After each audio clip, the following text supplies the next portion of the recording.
President McAllister. I want to welcome you all here. Thank you very much for coming. Even for the folk that come from Liverpool, a special one, and all the speakers too.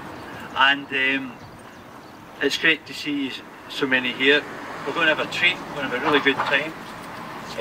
The programme, yes, it is impossible, and that's very much like the Vigil. We have 6 sites to visit, 10 Vigil stories to hear, and at least 3 songs to sing. So, Dennis Canavan, Labour MP for 26 years, Independent MSP for 8 years. Good evening everybody, and thank you very much for inviting me to say a few words in commemoration of this momentous event. I remember well the aftermath of the 1992 general election, the 4th Tory victory in a row, and there was an air of despondency, despair, desolation. It was almost as if there was a massive hangover throughout the whole of Scotland. And all credit to a few brave, courageous souls who kept the flag flying and who began this vigil, a vigil which was to last 1,980 days, right up until the referendum, that historic referendum result in 1997, the 11th of September 1997, when the people of Scotland delivered a Scottish Parliament. Yay! And I do not see independence as an end in itself. I see it as a means towards an end, a means towards building a better Scotland, a fairer Scotland, a Scotland that will play its full part in the international community and help to build a better world. So when people say, what about Indiref 2? I say, bring it on, bring it on, let's go for it. Let's build that better future, let's build that better Scotland, let's build that better world. Thank you. Thank you.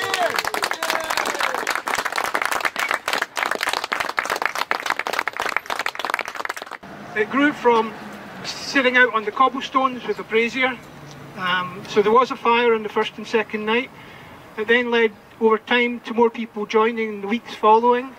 A porta cabin which switched over here. I personally got a telephone line put in. So it gradually grew. But what didn't change was that it was a kind of consensus all the time at the vigil. It was always about agreement. And I think first and foremost for me, the vigil was a symbol.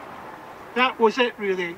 That was it at the beginning, it was that in the middle, and it was that at the end for me. On the night. See, that's what used to happen all the time at the vigil. That's very true. So yeah, they used to pump their horns, and that always used to give us that little bit of lift, and we used to wave to them as they went by. So we came up here and we contacted various media outlets. The BBC came up, filmed it, and it was on the BBC in the Disunited Kingdom.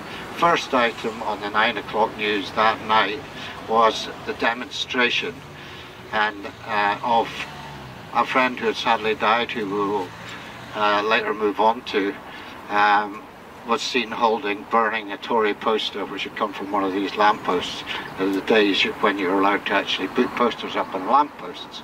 The next day, Jerry had stayed that night, and some other people had stayed that night in one of the little enclaves in that building there, which has now got this wonderful name, which is what's it called? The Parliament House. That's that building there was meant to be the Scottish Parliament. That building right there was meant to be the Scottish Parliament, and that's why we were right here. There's such a connection with George Wiley and the Vigil, and David, I think, is going to bring that out. And once David Livingstone has spoken, Adrienne is going to, I hope you're going to recite. Oh yes, oh right, she really has learned it. A wonderful extract of the poem opened the doors from Edwin Morgan. There's three things that George, we can remember that he contributed to the Vigil. First of all, there was the cannon. Now I've brought an example of that along for you. That was the cannon that stood outside the Vigil for a long, long time. And it always pointed in the direction of the Scottish office. The point of that was because it was to represent that the power lay not with the Scottish office, but with the people of Scotland. Quick mention of another two Scottish culture icons of the era who supported us very well was Hamish Henderson, who's someone I think was going to talk about later on. So I'll just briefly mention a quick story about Hamish Henderson.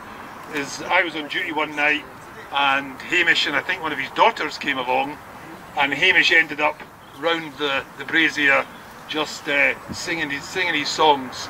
But he started off by not letting on who he was, but we knew very well who he was, and we talked about Scottish folk music, and he mentioned, do you like any of the old songs? Which gave us our opportunity to say, yes, of course we do. And he duly sung John McLean March, and of course Freedom Cavalry.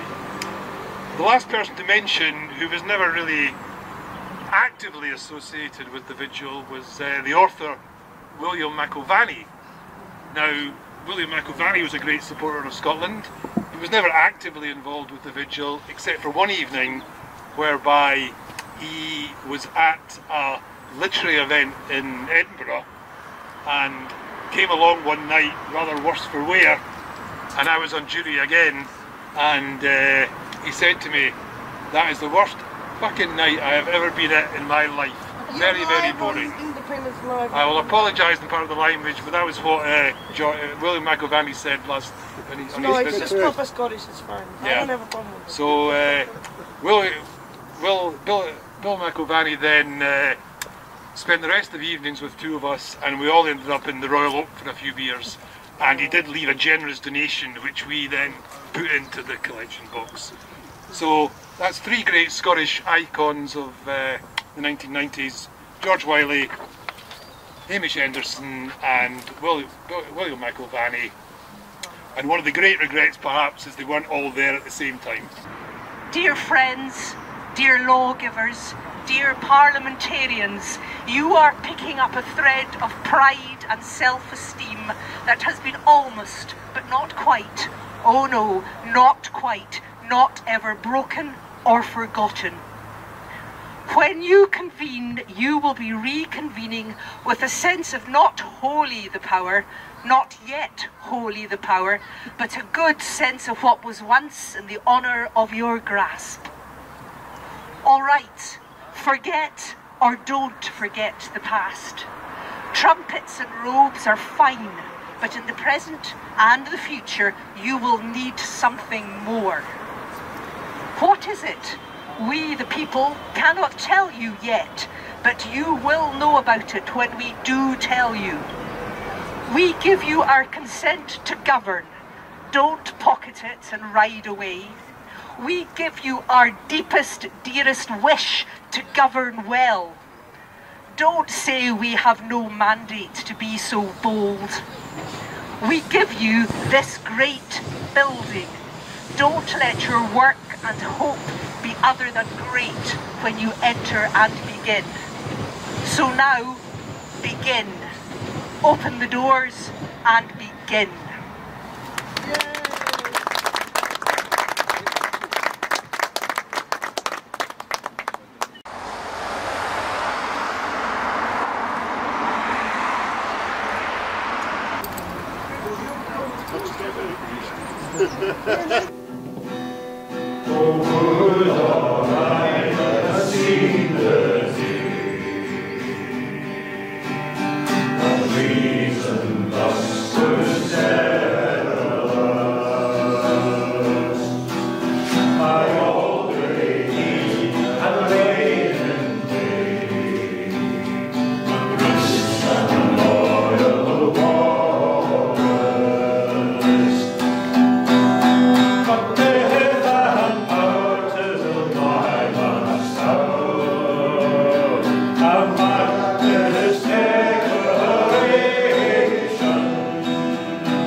Just over my shoulder, a new building wasn't there 3 years ago.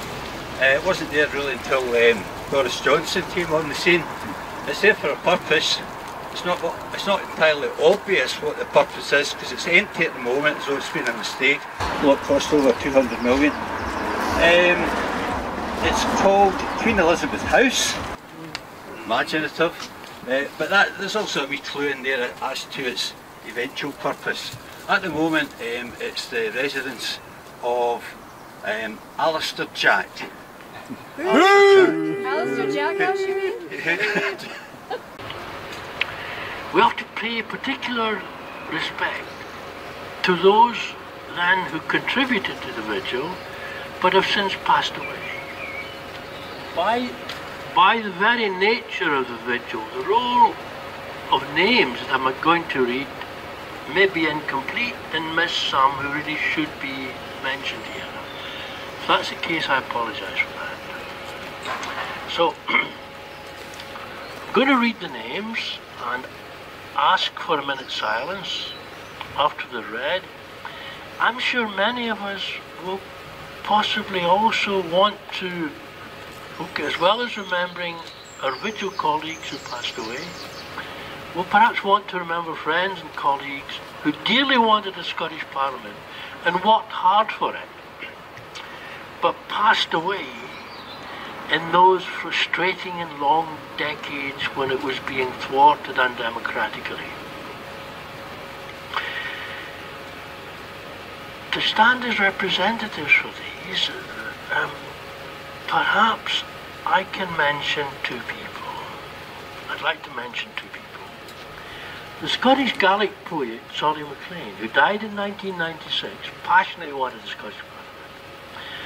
And his and my good friend, the scholar of the Scots language, Jim Stevenson, who died just after the election in 1992, also deeply wanted the Scottish Parliament and helped to support me on that. So maybe you'll accept these two people as representing the two linguistic halves of our culture.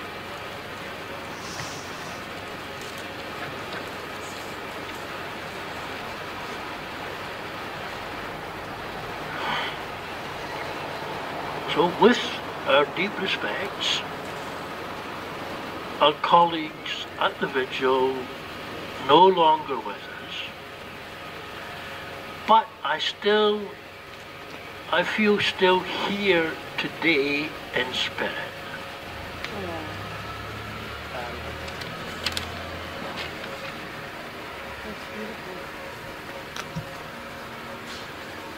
Helen Allen, Ivor Burney, Mark Canavan, Callum James MacDonald Duncan, Heather Dunlop, Laurie Dunlop, Nell Dunn, David Hamilton, Hamish Henderson, Gordon Ingalls, Nick Simpson, Ken Skeel, Lewis Stevenson, Ian Thompson, Gail Turnbull, George Wiley, Willie Young.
of the things we did do at the Vigil was we had a bit of a focus on Scottish history, and that's why we're here in a way, because this particular monument was raised in honour of a bunch of gentlemen who were sent out to Australia, transported, because of an event that took place on the 12th of December 1792. 200 years later to the day, there was a march here in Edinburgh calling for what they were calling for: democracy, because that's what they were. They called it in their time reform, but they were just wanting true democratic representation. And the Vigil was the gathering point for the 25,000 people who turned up. But by coming here on the 12th of December 92, we laid a bunch of white roses in honour of these people. And I'm going to ask Gillian to do that again, to lay a bunch of white roses at the foot of the Martyrs Memorial in their honour, but now, 30 years on, also in honour of those that we've just mentioned who've passed, and also in honour of all of those who came and maybe only did 1 2-hour shift at the Vigil, or 2 2-hour shifts, or once a month they would come. Because what made the Vigil, as what made the guys do what they did in 1792, was the people. Because the martyrs, as they're called, the political martyrs, were representative of a vast number of people who had joined the Friends of the People in Scotland. And it's just, in passing, it's worth noting that you could join the Friends of the People in Scotland for 3 pence. Friends of the People in England, it was 3 guineas. And it tells you something about the different histories of these two nations, and it's time they were separated again a bit more. And from here, we have one last stop. And the plan was we were going to light our democracy cairn. Because remember that the democracy cairn that's up there on the top of Carlton Hill was the Vigil's cairn.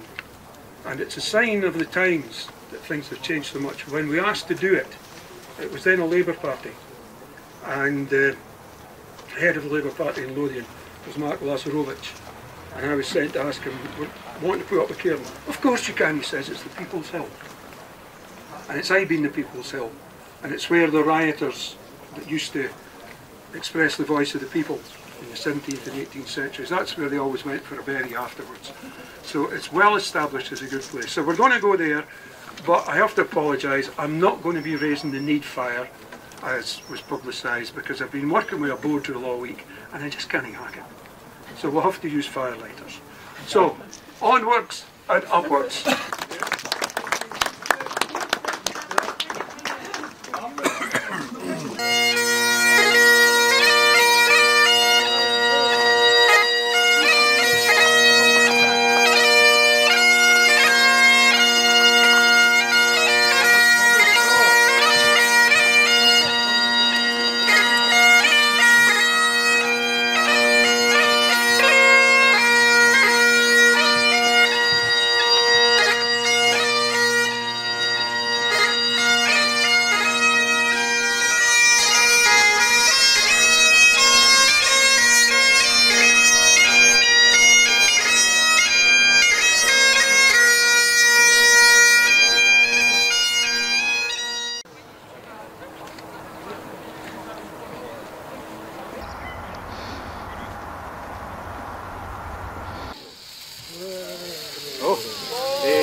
Mainly takes place here, but hold on, I'll let this happen first. And just pile it up there.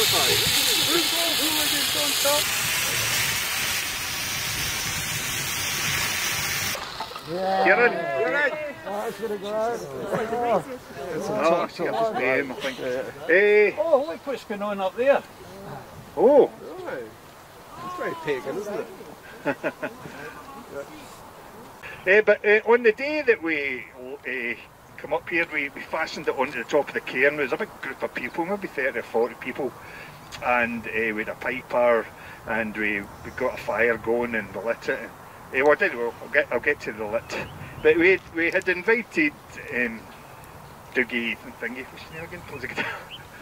Dougie McLean, but Dougie couldn't make it, unfortunately. So everybody was getting a bit impatient. Ian went, I know who'll do it, and he went away and disappeared. And we went, where's he gone? And he come back with Hamish Henderson. So, who's that? And so we helped old Hamish get up the hill here, and he sang Freedom Come All Ye, and he got a stick and lit it and it went up, and the fire was going, we were all cheering, and it was brilliant, and he was very, very proud. He said some really nice things. He gave him a wee bit of hope that the fire was still lit, metaphorically and physically. But we're just standing like this. It was much brighter, but it was cloudy like this as well. And as sometimes happens, the clouds opened up to reveal a big saltire in the sky. Just at the very moment you want it, you know. It was like pure Hollywood. And it was just two jets, obviously, you know, but just everybody got a big cheer. But it was a wonderful occasion. It was 3 weeks. The Destiny March was a march that was designed on the first year commemoration of the Vigil, and it came from 4 points: Iona, Whithorn, Arbroath and Berwick-upon-Tweed. Is that right? To make a saltire, a spidery like saltire, because yeah, you can't walk through mountains and that. We went over them. Yeah, we went over them. My involvement with the Vigil, I first heard of the Vigil back in the summer in 1994. I used to live in Stockbridge, and of course a lot of you will know that the Vigil used to do the mini vigils. They were very popular and very successful back in the day, just a case of spreading the word, as well as getting much needed funds. And that's when I first heard of the Vigil, and that was the Stockbridge Festival. It was July 1994, and I remember seeing the stall. It was like a wee stall. In our small way, we've all contributed to that part of Scottish political history. So there we go. I'd just like to thank everybody who came and everybody who took part. The cabin went to the Scottish Mental Health Association garden in Redwall in southwest Edinburgh. The man that took it phoned me the night before, and I thought, oh dear, he's going to cancel. And it was half the price of everybody from Edinburgh. What he was phoning to do was to say, I'm doing it for nothing. And that was the spirit that was going about. When we, on our last nights, the police cars were the sirens on, ambulances, continental coaches, everybody seemed to be in a sense of jubilation, and yeah, not many things last 5.5 years and actually work. There's a sense of failure. So I'm going to mention 2 names. John has just come up here, and I'm so pleased that he spoke. John was there so much, and Willie and others, and John was standing. You'll see him in the photographs. The other person you'll see in the photographs is a lady, a very glamorous lady. She's in almost them all, and when she's not in them, it's because she's taken them. Does anybody know who I'm talking about? Grant, I believe. The lady that whose name you dare not speak. Thank you for your Gillian, let's give it up for Gillian. And thank you.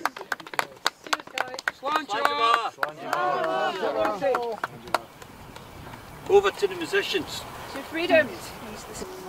Do you? They need the lights. Oh, it is dawning, was the clouds till still ready down the lane. But the cares of the rocking blowing through the great glen of the day.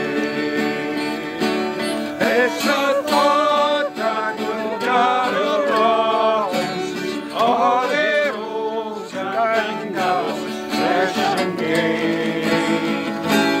Take the road and seek our longings, for their old loves we sport and play. Near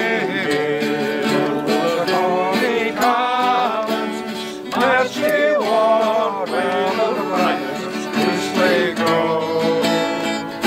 All we wait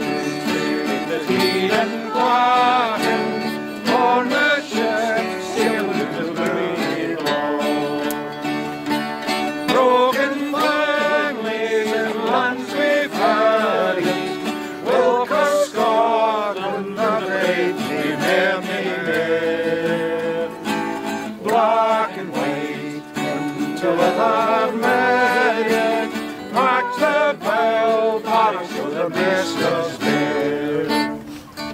So come all ye that came with freedom, never heed what the hoodies croak for doom.